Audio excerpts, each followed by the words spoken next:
कांग्रेस इस खेल में देर से ही सही लेकिन वो दुरुस्त आए हैं। मध्य प्रदेश में जिस तरीके से जोड़ तोड़ करके सरकार बनाई गई वो जनादेश के भावना के विपरीत थी। ज्योतिरादित्य सिंधिया को भी लाने का कोई खास फायदा दिख नहीं रहा है। हमने 2018 में राजस्थान, मध्य प्रदेश, छत्तीसगढ़ में कांग्रेस की स्वीप देखी और मुश्किल से 4 महीने 5 महीने के अंदर आपने देखा कि पूरी तरह से बीजेपी स्वीप लोकसभा चुनाव में। राजस्थान में दोनों ही पार्टियों में, मतलब बीजेपी में भी और कांग्रेस में भी, खेमे दोनों तरफ जो है लड़ाई नेता के लेकर है। राजस्थान में चेहरा तो था सचिन पायलट का, चुनाव लड़ा गया सचिन पायलट के नाम पर, जीत मिली थी सचिन पायलट के नाम पर, लेकिन गहलोत साहब को मुख्यमंत्री बनाया दिया गया। अशोक गहलोत शायद इस स्कीम पर काम कर रहे हैं कि जो हम गारंटीज पर काम कर रहे हैं, खासकर ओपीएस जैसी स्कीम है। अगर सचिन पायलट अकेले अपनी पार्टी बना के भी चुनाव लड़ गए, 4-5-6%, 10%, जो भी, मुझे मालूम नहीं कितना भी, हमने उसकी स्टडी नहीं की है, लेकिन कितना भी काटेंगे वो सारा कांग्रेस का ही काटेंगे। कांग्रेस कभी इस तरह से खुल के कहती नहीं थी कि 150 सीटें आएंगी, 200 सीटें आएंगी। ये अब चुनाव में हलवा पूरी किसी के नाम की कुछ भी नहीं है। बेसिकली लोग ये कह रहे हैं कि जो बीजेपी के एजेंडा को उन्होंने एक तरह से हाईजैक कर दिया है। राजस्थान के मुकाबले अगर कंपैरिजन करेंगे तो छत्तीसगढ़ की स्थिति कांग्रेस के लिए बेहतर है। देखो अभी चल एक बात तो हम बार बार एक ही बात कहते हैं कि एक चुनाव की दूसरे चुनाव से कभी तुलना नहीं करना चाहिए, चाहे लोकसभा और विधानसभा हो या नगर निगम हो और विधानसभा हो। हर चुनाव अलग है, लोग वोटर होशियार है, उसको पता है वो किसको चुन रहा है। जो भी हम बात कर रहे हैं वो आज के ट्रैकर, आज के नंबर, आज की हमारी समझ, अभी हम बात कर रहे हैं, लेकिन आने वाले 6 महीने जो हैं वो किस तरीके के रहेंगे। नमस्ते, मैं अविचल दुबे। न्यूज़ तक के इस खास प्रोग्राम में साप्ताहिक सभा में आपका स्वागत है। और साप्ताहिक सभा में हम ज़रा बातचीत कर रहे हैं। कर्नाटक में एक मोमेंटम तैयार हुआ है, कर्नाटक से मोमेंटम तैयार हुआ है तो ये कहना गलत नहीं होगा। कांग्रेस इस बार मिशन मोड में नज़र आ रही है। कांग्रेस मध्य प्रदेश, राजस्थान और छत्तीसगढ़ चुनावों के लिए जुट पड़ी है, लग पड़ी है। लग रहा है कि जल्दी चुनावों में जाएंगे तो फ़ायदा होगा। कर्नाटक में जो हुआ उसका नतीजा फिर से शायद देखने को मिले, इसलिए जो कर्नाटक में पहली बार प्रयोग किया मिशन मोड यानी कि टारगेट 150, वही टारगेट अब मध्य प्रदेश में रख लिया गया है।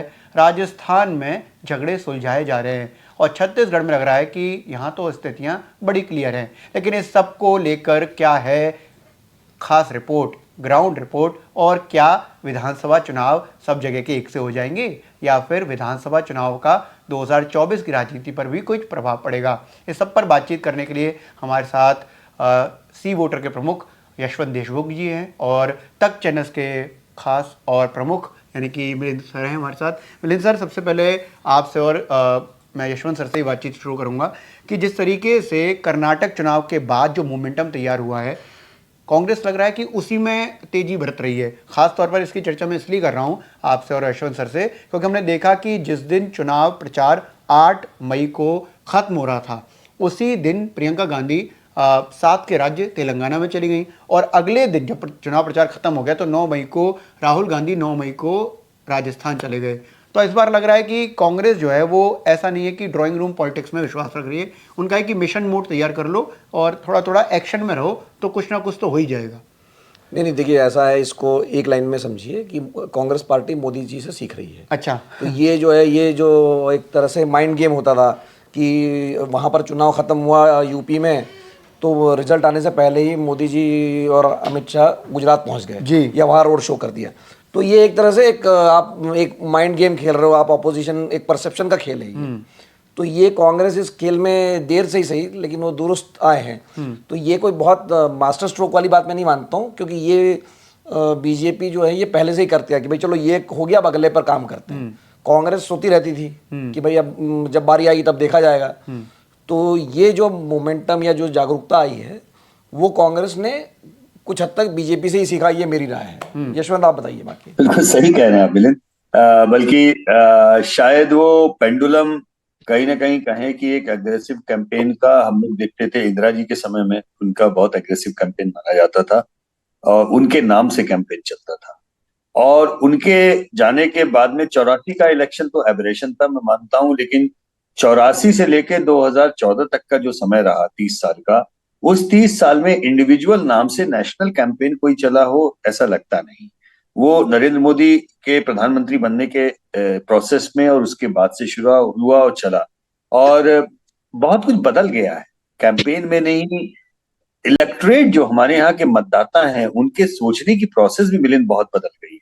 मुझे लगता है कि शायद वो ये मतदाता वो वाला मतदाता भी नहीं है जो आज से 30 साल पहले का होता था। मतदाताओं के सरोकार बदले हैं, और उन सरोकारों के साथ में जो स्प्लिट वोट आया है, जिसकी हम लोग बार बार चर्चा करते हैं। आपको याद है 2004 के चुनाव के समय मैंने ये स्प्लिट वोट टर्म जो एक तरह से इजाद किया था, और ये बोला था कि स्प्लिट वोट की एब्सेंस के कारण 2004 के चुनाव हुए, नतीजे आए, क्योंकि लोगों ने लोकसभा चुनाव में राज्य के विधानसभा चुनाव की तरफ वोट डाला। और अब देखिए 2004 से 24 के बीच में 20 साल लग रहा है ऐसे दुनिया पलट गई। अब 2014 के चुनाव में आपने देखा दिल्ली में 7-0 मिला, और उसके एक साल के अंदर 67-3। फिर आपने 19 में देखा 7-0, फिर आपने देखा 65-5। ये दिल्ली से भी बात होती है जो शुरू होती है सरोकार। आपने अब धीमे धीमे करके सारे राज्यों में वो बात होती जा रही है। हमने 2018 में राजस्थान, मध्य प्रदेश, छत्तीसगढ़ में कांग्रेस की स्वीप देखी, और मुश्किल से 4 महीने 5 महीने के अंदर आपने देखा कि पूरी तरह से बीजेपी स्वीप लोकसभा चुनाव में। तो ये बड़ा एक्चुअली में एनकरेजिंग साइन है। मैं तो इसको ये मानता हूं कि ये अपने लोकतंत्र के लिए बहुत अच्छा है। जनता अब किस लेयर पे कैसे वोट डाली है ये तय करती है।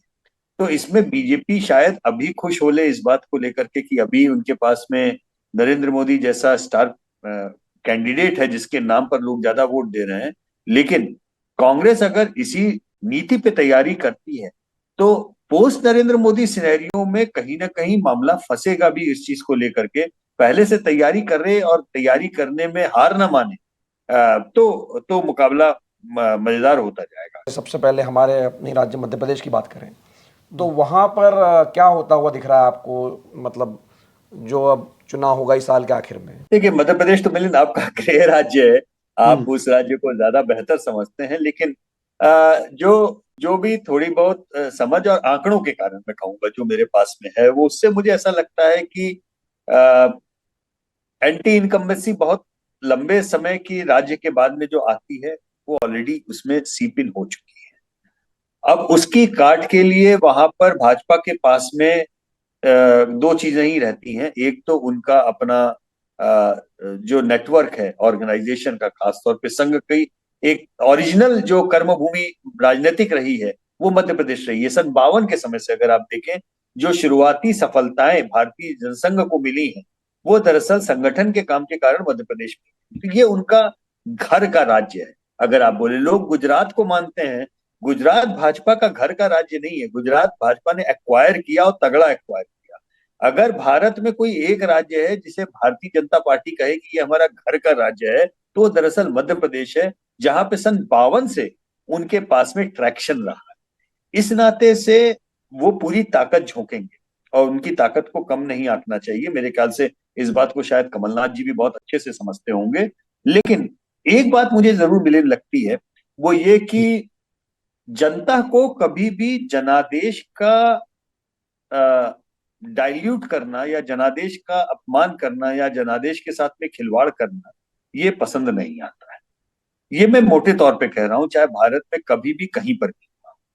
उस नाते से मध्य प्रदेश में जिस तरीके से जोड़ तोड़ करके सरकार बनाई गई वो जनादेश के भावना के विपरीत थी। इसलिए जनता की राय उस मसले पे अभी भी शायद अलग तरीके से चल रही होगी, ऐसा मेरा विश्वास है, ऐसा मेरा सोचना है। जो आप बात कह रहे हैं कि जनादेश का अपमान हुआ, तो मुझे लगता है कि अभी भी मतलब jury will be still out कि भाई एकनाथ शिंदे को लेना सही था महाराष्ट्र में या नहीं था। लेकिन ज्योतिरादित्य सिंधिया को भी लाने का कोई खास फायदा दिख नहीं रहा है। नहीं, बिल्कुल बिल्कुल आपका कहना सही है, वो चैलेंजेस अपनी जगह पे हैं। लेकिन फिर महाराष्ट्र का भी संदर्भ लगता है। जैसे महाराष्ट्र में जनादेश बीजेपी शिवसेना को सरकार बनाने को मिला था, तो जनादेश का पहला अपमान वहां पे उद्धव ठाकरे ने किया कांग्रेस के साथ में जाकर। जनादेश का दूसरा अपमान भाजपा ने किया शिवसेना को तोड़कर। तो एक तरह से वहां के लिए फिर भी मैं कहूंगा कि वो अरिथमेटिक का मसला है। महाराष्ट्र का हम लोग डिस्कशन कर चुके हैं अरिथमेटिक्स को। लेकिन जनादेश का अपमान अगर कोई वहां पे कहे कि भाजपा ने शिवसेना को तोड़ करके जनादेश का अपमान किया, तो शायद वो टिट फॉर टैट है, क्योंकि पहला अपमान उद्धव ठाकरे ने कांग्रेस के साथ जाकर किया। ये अलग अलग संदर्भ है, इसलिए उसको समझना बहुत जरूरी है। क्योंकि हर जगह पे ऑपरेशन लोटस का वही संदर्भ नहीं है। यहाँ पर लग रहा है कि क्लैरिटी पहले ज्यादा ले ली गई है, मतलब अभी बीजेपी इस स्टेक में फंसी रहे कि शिवराज या सिंधिया इसको लेकर, लेकिन यहाँ पर बिल्कुल क्लियर है कि कमलनाथ जी, और इस तरह से जिस तरह से 30 सेकंड की बाइट में राहुल गांधी ने अपनी बात कही 2 रोज पहले, उसमें दुरुस्त तौर पर उन्होंने कहा कि हम बिल्कुल क्लियर हैं कि हमें 150 पर जाना है। तो ये जो तेजी है वो दिख रही है। नहीं देखिए, 150 पे जाना है ये तो हर पार्टी कहती है, वो तो मतलब मैंने कहा ना कि ये सारे हथकंडे बीजेपी अपनाती थी। बीजेपी कांग्रेस कभी इस तरह से खुल के कहती नहीं थी कि 150 सीटें आएंगी, ये 200 सीटें आएंगी, या जैसे आपने कहा कि वो प्रचार करने चलेगा, ये सब तो बीजेपी के हथकंडे हैं जो अब कांग्रेस उसको इस्तेमाल कर रही है। लेकिन बात मैं जो कह रहा हूँ कि जो कांग्रेस मुकाबले में मध्य प्रदेश में बाकी राज्यों के मुकाबले बेहतर इसलिए, जो यशवंत ने पहली बात कही कि एक तो जो जनादेश का अपमान हुआ, और उसके बाद में भी जो सिंधिया को लाया गया, हालांकि वो जो उपचुनाव हुए वहाँ पर वो 27 सीटों पर मतलब उनको ज़्यादातर सीटें मिल गई, लेकिन यशवंत अगर जो पिछली बार भी आप आंकड़े देखेंगे तो जो बीजेपी को नुकसान हुआ था वो ग्वालियर संभाग में या चंबल रीजन में हुआ था। जो मान लीजिए SC/ST आंदोलन हुआ था, मतलब जो सुप्रीम कोर्ट का फैसला आया था उसके बाद दंगे हुए थे, तो वो इलाके में नुकसान हुआ था जो सिंधिया का अपना गढ़ है। और इस बार भी अगर आप देखें कि जो नगर निगम के चुनाव हुए उस चंबल रीजन में, वहां सिंधिया होने के बावजूद भी कांग्रेस जीत गई वहां पर, ग्वालियर में भी। तो ये मतलब मैं ये कह रहा हूं कि यशवंत कहीं ना कहीं लग रहा है कि जो सिंधिया को लाने का जो एक राजनीतिक लाभ होना चाहिए, मतलब शिवराज के खिलाफ एंटी इनकम्बेंसी ये बात लोग कह रहे हैं, वो अलग बात है, लेकिन जो बीजेपी को एडिशनल फायदा होना चाहिए था वो अभी तक नहीं दिख रहा। मतलब अभी भी चुनाव में 6 महीने बाकी है, लेकिन विधानसभा चुनाव के नजरिए से मैं देखूं तो कोई बहुत खास फायदा उसका अभी तक दिखा नहीं है। ऐसा नहीं है कि number 1 popular leader Madhya Pradesh के कोई ज्योतिरादित्य सिंधिया थे। चुनाव कमलनाथ जी के नाम पे लड़ा गया था, ठीक है, उनकी ज्योतिरादित्य सिंधिया की भी एक पॉपुलैरिटी थी, नो डाउट अबाउट दैट। लेकिन वो पॉपुलैरिटी और वो जो जो जो उनकी हैसियत कांग्रेस के अंदर थी वो बीजेपी के अंदर नहीं है। बीजेपी के अंदर शिवराज सिंह चौहान के अलावा और भी जो जो लोकल संगठन, देखिए मध्य प्रदेश बीजेपी जैसा मैंने शुरुआत में कहा, ये संगठन की लड़ाई है, चेहरे की लड़ाई। संगठन जिसको चेहरा बना दे, चेहरा वो बनता है। संगठन ने साध्वी उमा भारती को चेहरा बनाया, वो चेहरा बन गया। संगठन ने शिवराज सिंह चौहान को चेहरा बनाया, वो चेहरा बन गया। संगठन इसके पहले पटवा जी को और तमाम लोगों को चेहरा बना करके मुख्यमंत्री भी बनवा चुका है।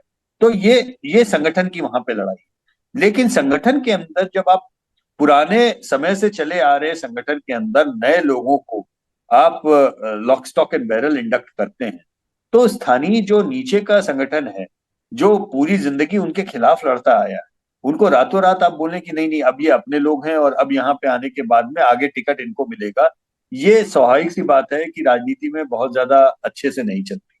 नंबर 1। नंबर 2, आपने ऐसा बोला कि जो चंबल संभाग है ये बीजेपी की दुखती रग वैसे भी, अगर आपको ध्यान हो, मालवा निमाड़ और वैसे आप देखते जाएं महाकौशल तक, तो बीजेपी के लिए सबसे मजबूत इलाके ये रहे हैं इसी क्रम में।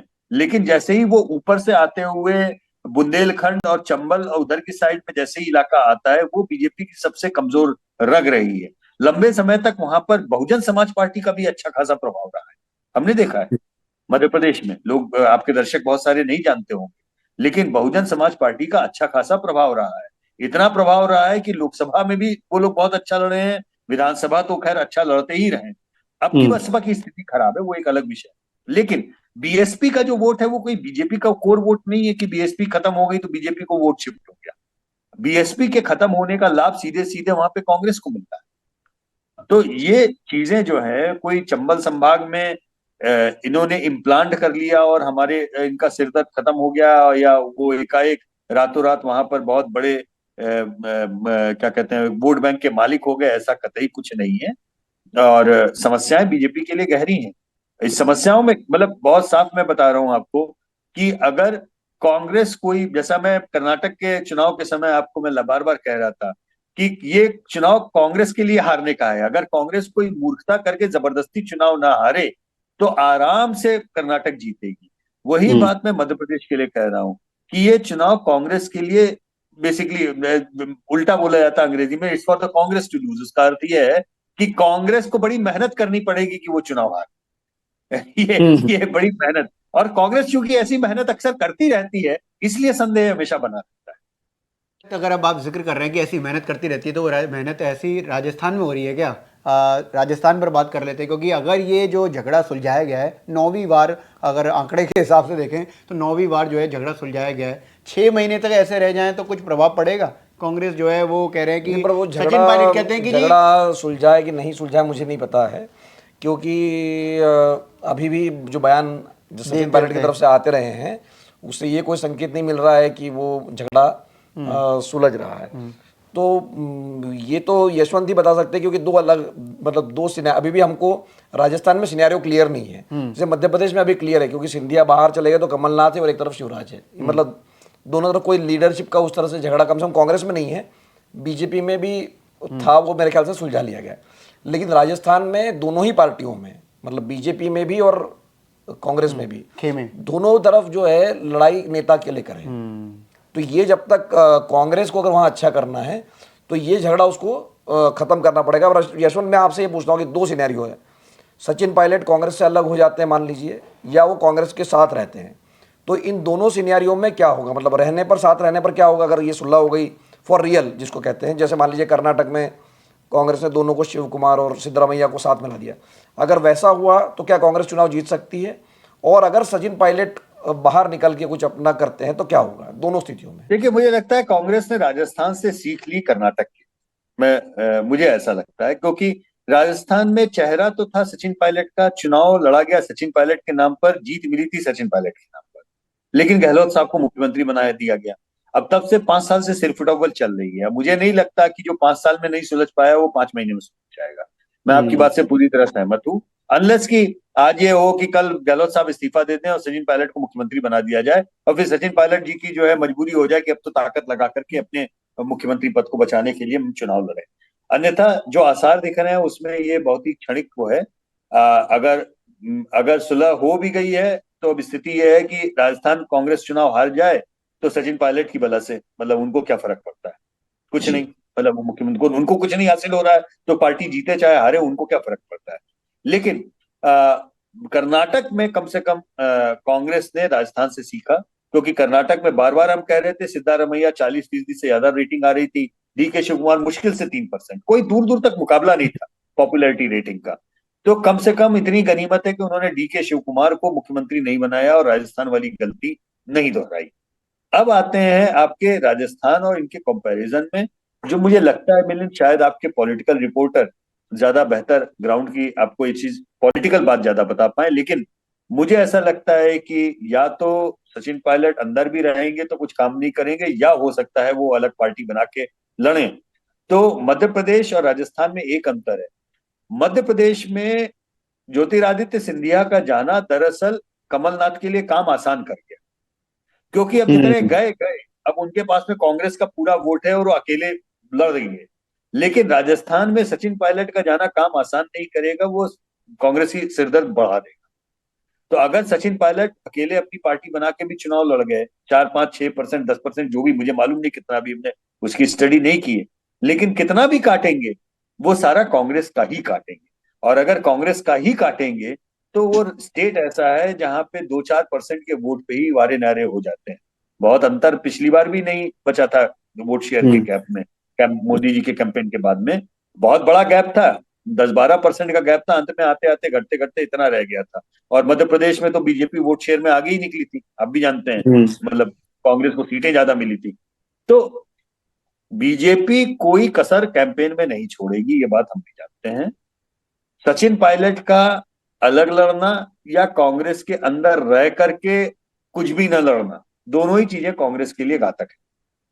लेकिन मध्य प्रदेश में दरअसल ज्योतिरादित्य सिंधिया का निकल जाना ये शायद ब्लेसिंग इन डिस्गाइज की तरह काम करे, ये नतीजों पे हमें समझ दोनों से। एक चीज मैं ये जान दरअसल राजस्थान में जिस तरीके से बार बार सचिन पायलट इस बात को दोहराते हैं कि जो परंपरा बनी आ रही है कि एक बार कांग्रेस एक बार बीजेपी, एक बार कांग्रेस एक बार बीजेपी, इसको तोड़ना है तो कुछ लोगों को सजा देनी पड़ेगी।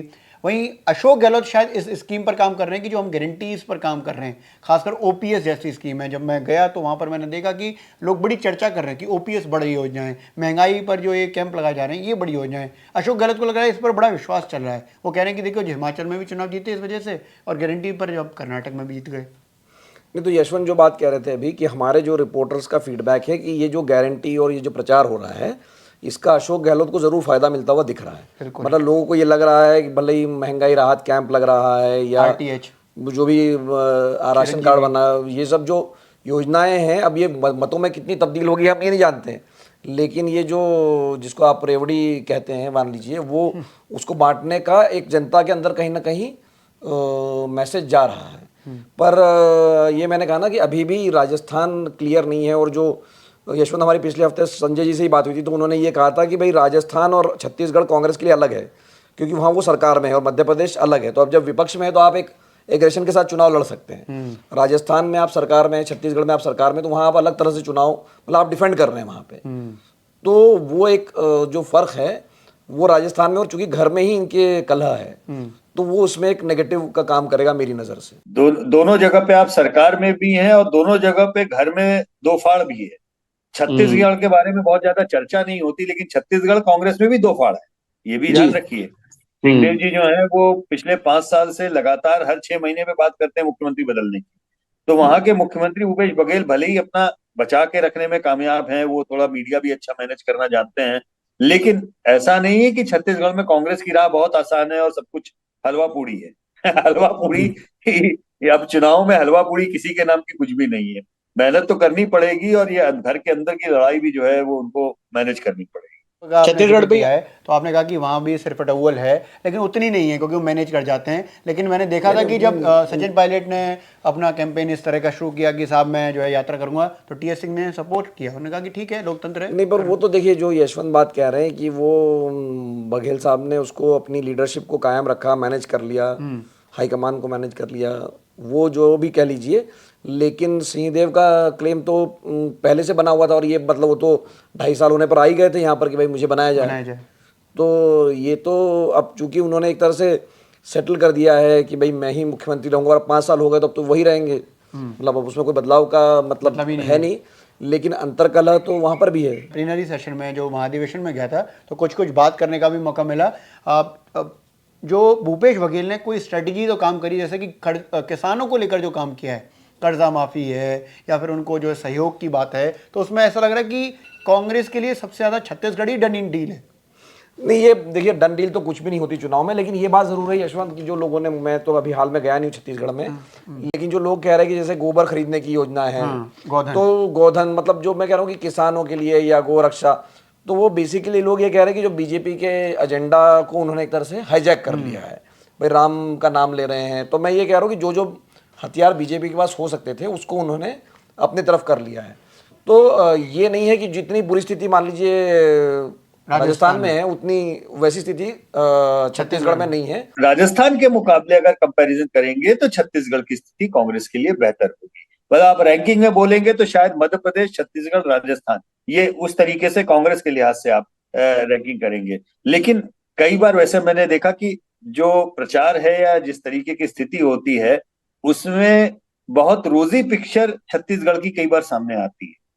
वो रोजी उतनी भी नहीं है जितनी जितनी प्रचार में या नैरेटिव में दिखती है अपने को, इतनी रोजी भी नहीं है। मतलब उनको अच्छी खासी शिद्दत से मेहनत करनी पड़ेगी, पूरी ताकत लगानी पड़ेगी मध्य प्रदेश में जीतने के लिए, छत्तीसगढ़ में जीतने के लिए बघेल साहब को। नहीं, मुझे लगता है कि जो दी है वो बेहतर रैंकिंग है कि अगर मतलब कांग्रेस के लिहाज से देखा जाए तो मध्य प्रदेश, छत्तीसगढ़ और राजस्थान जो है वो बेहतर है। लेकिन बीजेपी के लिहाज से देखें तो ये वाइस वर्सा हो जाएगा क्या? नहीं, मुझे लगता है कि मध्य प्रदेश, देखिए मध्य प्रदेश में भी ये ध्यान रखिए, अभी भी यशवंत ने जो कहा ना कि जो आरएसएस का घर है वो, जब आरएसएस की स्थापना हुई थी उसके बाद जो नेचुरल एक्सटेंशन मध्य भारत का ही हिस्सा था, नागपुर की जो मतलब सेंट्रल प्रोविंस जो मध्य भारत की एक राजधानी थी वो नागपुर थी, तो नेचुरल जो उसका एक्सटेंशन हुआ है वो मध्य भारत में हुआ है। तो वो संगठन मजबूत है। और पिछली बार भी आपको याद होगा जो यशवंत कह रहे हैं कि भाई बीजेपी तब भी यही बात थी, एंटी इनकम्बेंसी वाली 15 साल की सरकार हो गई, तमाम तरह की बातें थी, लेकिन बहुत मामूली अंतर से कांग्रेस ने चुनाव जीता था। शिवराज सिंह चौहान जब 15 साल पहले मुख्यमंत्री बने थे, 15 साल से अधिक हो गए, तो उमा भारती बहुत बड़ा चेहरा होती थी, किसी को लगा नहीं था कि शिवराज सिंह उसको रिप्लेस कर सकते हैं। मतलब बीच में बाबूलाल गौड़ भी आए थे या जो भी है, लेकिन मतलब शिवराज सिंह मतलब उस समय कोई उमा भारती से तुलना ही नहीं थी, मतलब ही नहीं है। और अब जो है उमा भारती कहीं नहीं, शिवराज सिंह इतना बड़ा चेहरा है। तो मुझे लगता है कि मध्य प्रदेश में भले ही आप अभी कह रहे हैं कि कांग्रेस, यशवंत ने जो आपको रैंकिंग दी है, पर मुझे लगता है कि अभी भी मध्य प्रदेश में खेल खुला हुआ है। और जो जिस तरह की मतलब लोग कह रहे हैं कि जून महीने में महिलाओं के खाते में पैसे आ जाएंगे, बेरोजगारों के खाते में पैसे आ जाएंगे जो सरकार दे रही है, तो इसका क्या परिणाम होगा, ये पॉजिटिव हो सकता है बीजेपी के लिए। ये खुला है, देखिए ये बात तो आपका कहना बिल्कुल सही है। और अभी खेल खुला होने का बहुत बड़ा कारण ये भी है क्योंकि हमें पता है कि अभी तो केंद्रीय नेतृत्व भाजपा का कूदा ही नहीं है। खेल तो इसलिए भी खुला मैं कहूंगा क्योंकि आप एक बात ध्यान रखिए अविचल, कि कर्नाटक बीजेपी बुरी तरीके से हारी, लेकिन क्या आपने ध्यान दिया कि कर्नाटक के लास्ट के एक हफ्ते में जो बैंगलोर रीजन में प्रचार किया प्रधानमंत्री ने, बैंगलोर का खेल पलट दिया, जबकि बैंगलोर में सबसे ज्यादा नाराजगी थी हमारे ट्रैकर में। कांग्रेस बुरी तरीके से बीजेपी बुरी तरह हार रही थी, कांग्रेस अच्छे तरीके से जीत रही थी, लेकिन एक अकेले व्यक्ति के प्रचार ने वहां पे खेल बदल दिया। तो ये मेरा केवल ये कहना है कि खेल कहीं का भी क्लियर ऐसा आज की तारीख में तो मान, जो भी हम बात कर रहे हैं वो आज के ट्रैकर, आज के नंबर, आज की हमारी समझ, अभी हम बात कर रहे हैं, लेकिन आने वाले 6 महीने जो हैं वो किस तरीके के रहेंगे। और ये बात तो हम लोग बहुत बार कर चुके हैं, खासतौर पे व्यक्तिगत रूप से भी और स्क्रीन पर भी, मिलिंद और हम, कि बीजेपी और कांग्रेस दरअसल इन दो का एक एक उलट बांसिया वाला एक इक्वेशन है। उलट बांसिया ये है कि बीजेपी के लिए उनका केंद्रीय नेतृत्व एसेट है और लोकल नेतृत्व लायबिलिटी है। कांग्रेस के लिए ठीक उलट है, उनके लिए लोकल नेतृत्व उनके सारे एसेट है, उनकी केंद्रीय नेतृत्व उनके लिए लायबिलिटी है। मैं चुनाव प्रचार की बात कर रहा हूँ। तो ये अपने अपने एसेट और अपने अपने लायबिलिटीज को ये लोग कैसे मैनेज करते हैं, खेल इसलिए भी बहुत ज्यादा खुला है। रिमार्क के तौर जी। पर मैं ये कहना चाहूँगा कि पूछना भी चाहूँगा आप दोनों से कि सबसे पहले तो हमें ये समझना चाहिए कि कर्नाटक का जो मोमेंटम है उससे कार्यकर्ता और लीडरशिप खुश हो सकती है, लेकिन उसका ऐसा नहीं है कि साहब ये 3 जो चुनाव आ रहे हैं इस पर कोई बहुत खासा प्रभाव पड़ेगा। दूसरी बात ये कि ये जो रीज़न है ये पूरा का पूरा जो है वो बीजेपी के लिए एकदम मुफीद ज़मीन है, कर्नाटक के मुकाबले तो काफ़ी मुफीद है। नहीं, देखो अभी चल एक बात तो हम बार बार एक ही बात कहते हैं कि एक चुनाव की दूसरे चुनाव से कभी तुलना नहीं करना चाहिए, चाहे लोकसभा और विधानसभा हो या नगर निगम हो और विधानसभा हो। हर चुनाव अलग है, लोग वोटर होशियार है, उसको पता है वो किसको चुन रहा है। ठीक है, नंबर 1। तो इसलिए अगर कर्नाटक मतलब ज्योग्राफी से भी एक तरह से अलग है और वो मध्य प्रदेश और राजस्थान पर कोई प्रभाव नहीं। हमने यशवंत से जब बात की थी पिछली बार कर्नाटक चुनाव से पहले, तो हमने ये कहा था कि कांग्रेस के लिए ये चुनाव जीतना इसलिए जरूरी है कि उसका मनोबल बना रहेगा। ये मनोबल मतलब राष्ट्रीय स्तर की मैं अगर बात करूँ तो वो मनोबल बढ़ाने के लिए उसने मदद की है। नहीं तो उसको लगता है कि वो हताश हो जाता है, उसको लगता है हम गेम से ही बाहर, हम तो कोई चुनाव ही नहीं जीत सकते हैं, क्योंकि एक बड़ा राज्य उन्होंने जीता है। तो वो जरूरी है बीजेपी के लिए। मतलब इसके नुकसान से ठीक है, आप लोग तरह तरह के सीख सकते हैं। मतलब मैं कह रहा हूँ कि बीजेपी एनीवे वहाँ सरकार में थी, मैं ये कह रहा हूँ कि ये लोग अगर इसका ये आकलन लगा ले कि ये हार गई तो 2024 में हार जाएगी, या मान लीजिए वो विधानसभा के और चुनाव हार जाएगी, हार सकती है। मैं ये नहीं कह रहा हूँ, मैं ये कह रहा हूँ वो दोनों चुनाव अलग अलग है। कर्नाटक ने कांग्रेस का मनोबल बढ़ाया जरूर है, पर इसके कारण बाकी चुनाव पर असर पड़ेगा ये मैं नहीं मानता। वजह दूसरी होंगी जो भी होगा। जी यशवंत सर। देखिए हिमाचल कांग्रेस जीती तो उसका सबसे बड़ा कारण ये था, और इसको कोई भी अन्यथा न ले, मेरा किसी पे व्यक्तिगत टिप्पणी नहीं, लेकिन सबसे बड़ा कारण ये था कि कांग्रेस का केंद्रीय नेतृत्व वहां प्रचार करने नहीं गया। स्थानीय नेतृत्व ने अपने तरीके से हिमाचल जीता। कर्नाटक भी कांग्रेस इसलिए जीती क्योंकि उन्होंने कैंपेन को लोकल रखा और केंद्रीय नेतृत्व की उसमें कोई भूमिका नहीं थी। अगर कांग्रेस का नेतृत्व अपने जो उनका एसेट है, यानी उनकी रीजनल लीडरशिप है, मध्य प्रदेश में कमलनाथ हुए, भूपेश बघेल हुए, इधर की तरफ जो भाई सचिन पायलट की समस्या इसलिए क्योंकि सचिन पायलट पॉपुलर है, इसलिए समस्या है ना। अगर अनपॉपुलर होते तो समस्या कहां होती। तो गहलोत और सचिन पायलट दोनों ही बड़े नाम। तो कांग्रेस अगर अपने क्षेत्रीय नेतृत्व के ऊपर, उनके ऊपर चुनाव लड़े, लोकल मुद्दों पे चुनाव लड़ेगी, तो कांग्रेस के लिए फायदे। जितना केंद्रीय नेतृत्व इंटरफेरेंस कम करेगा उतना कांग्रेस के लिए बेहतर। 5-6 महीने बाद चुनाव होने वाले हैं, नवंबर लास्ट या दिसंबर के फर्स्ट वीक में ये चुनाव हो जाने हैं, और उसमें किस तरह का माहौल अभी से तैयार किया जा रहा है। खासतौर पर तो कांग्रेस ही एकदम ऐसा लग रहा है कि प्रचार में बड़ी लीड ले रही है, लेकिन अभी बीजेपी ने पत्ते खोले नहीं हैं। खोलेंगे तब जो लड़ाई होगी वो इंटरेस्टिंग हो जाएगी, उस पर भी चर्चा करेंगे। इस बार आप हमारे साथ जुड़े, आपका खूब खूब शुक्रिया। आगे जुड़ेंगे ऐसा पूरा विश्वास।